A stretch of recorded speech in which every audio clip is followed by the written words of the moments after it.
appreciate it. The last time we negotiated something like this, and as you know, it's always been a problem for our country, they get together and they create a series of documents that nobody's been able to read because it was just done. Now, you tell me who can read that quickly. It takes a long time to read it. For the last 8 years, deep defense cuts have undermined our national security.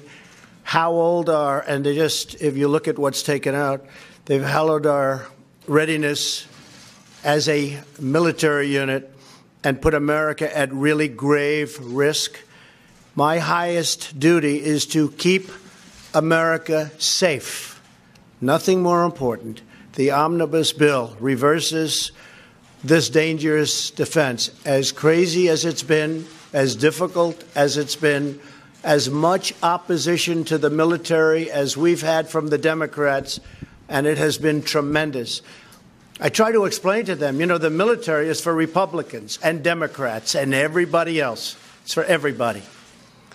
But we have tremendous opposition to creating really what will be by far the strongest military that we've ever had.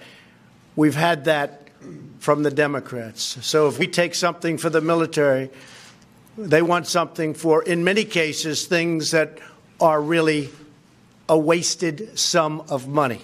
And it's not right, and it's very bad for our country.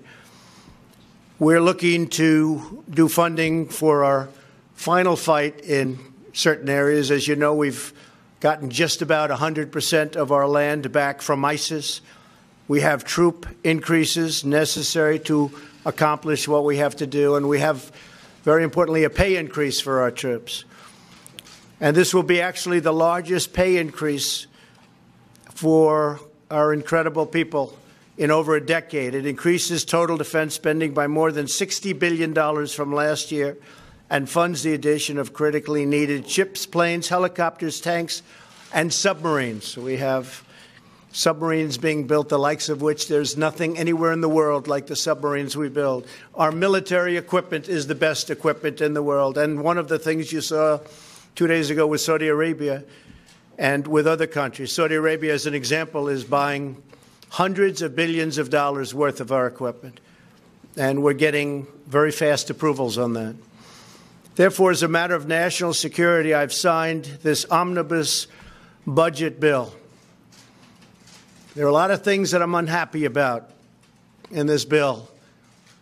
There are a lot of things that we shouldn't have had in this bill, but we were, in a sense, forced. If we want to build our military, we were forced to have. There are some things that we should have in the bill. But I say to Congress, I will never sign another bill like this again. I'm not going to do it again. Nobody read it. It's only hours old. Some people don't even know what it is. $1.3 trillion. It's the second largest ever.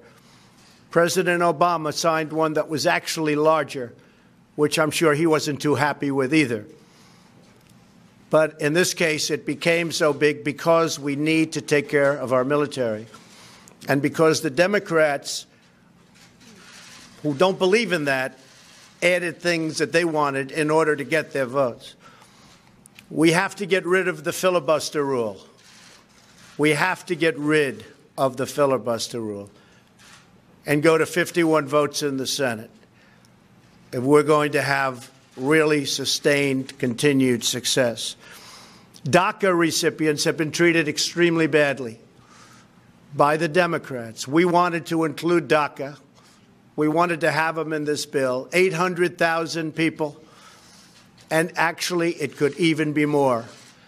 And we wanted to include DACA in this bill. The Democrats would not do it. They would not do it.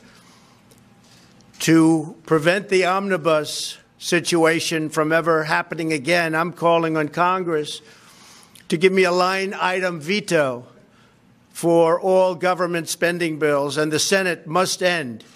They must end the filibuster rule and get down to work.